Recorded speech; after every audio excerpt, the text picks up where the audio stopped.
Welcome to the Improve and Have Fun podcast. My name is Paul PVP Perez, and on this podcast, I work on improving myself while having fun along the way with the hopes of encouraging you to do the same.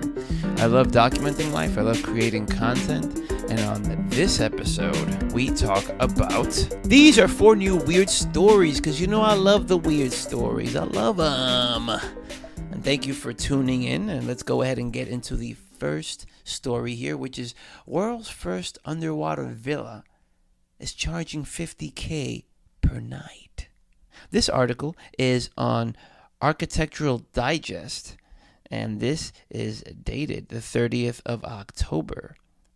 The subheadline being, at $50,000 a night, this once-in-a-lifetime experience, literally sleeping with the fishes, stingrays, turtles, and sharks, doesn't come cheap. In 2005, architect Ahmed Salim deferred his dreams and settled for opening the world's first underwater restaurant, Etha, at the Conrad Maldives Rangali Island Resort. At Etha, diners can eat 5-star cuisine, 5 meters under the Indian Ocean, watching sharks and blue tangs swim past as they dine under an acrylic canopy. It's an architectural marvel that would be the highlight of many designers' resumes, but not for Mr. Salim, as he is known around the resort. What Mr. Salim really wanted to build was an underwater bedroom where he could spend the night dreaming under the sea and wake under the waves. This year, he finally got his dream in the Maraca, an all-glass hotel room that fits 16.5 feet under sea level. Now going down to the last paragraph here of the article. Of course, once-in-a-lifetime experiences don't come cheap. At around $50,000 per night, technically, a 4-night vacation package of around $200,000, the price tag for a vacation under the sea is hefty. However, it is much more than just a hotel room.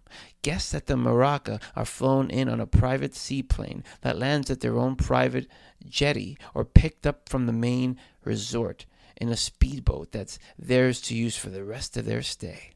The Maraca itself is perched out in the ocean, far from the Conrad's beach villas and overwater bungalows for maximum privacy. That's that story. Let's go ahead and get into the next story, which is pandas sing songs before sex. This is on the news.au, Australia.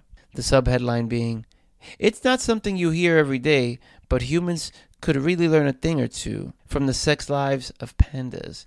No, seriously. I think we could all learn some valuable lessons from the sex lives of panda bears. While the statement is clearly something I will be forced to talk through with my therapist next week, I promise that there is some scientific reasoning behind it. Scientists from China and the U.S. have released their findings from a study of the mating rituals of giant pandas today, and the results are quite extraordinary and very romantic. The study conducted that over the course of 2 years found that giant pandas have the best and possibly only sex of their lives when their partners sing them a love song beforehand. These love songs are even whispered into the panda's fluffy ears during intercourse, which is just extremely romantic in my opinion. I mean, who doesn't love a good serenading every now and then? Now, the last story here is teeth found inside dentist wall. This is from the sun.co.uk, famous for their weird stories. Thank you so much, the sun.co.uk, for always having so many weird stories on your website. This article is dated the 1st of November. The workers were renovating an old building in Valdosta, Georgia, when they came across a stash of gnashers. They found them in the Converse building in the city's downtown area, and they began to knock down a wall on the 2nd floor. As they struck the wall, around 1,000 human teeth spilled out. City staff have been digging into the building's history to find an explanation as to why they were there and believe they may have come up with a part of the answer.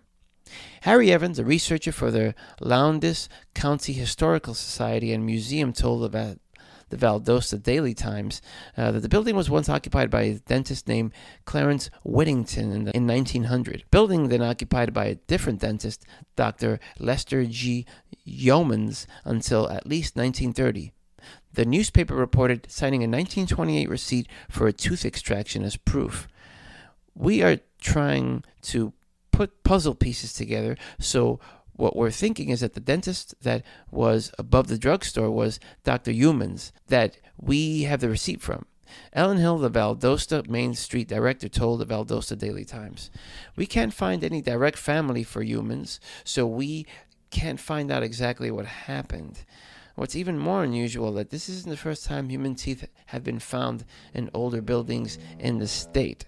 And that is the final weird story for this week.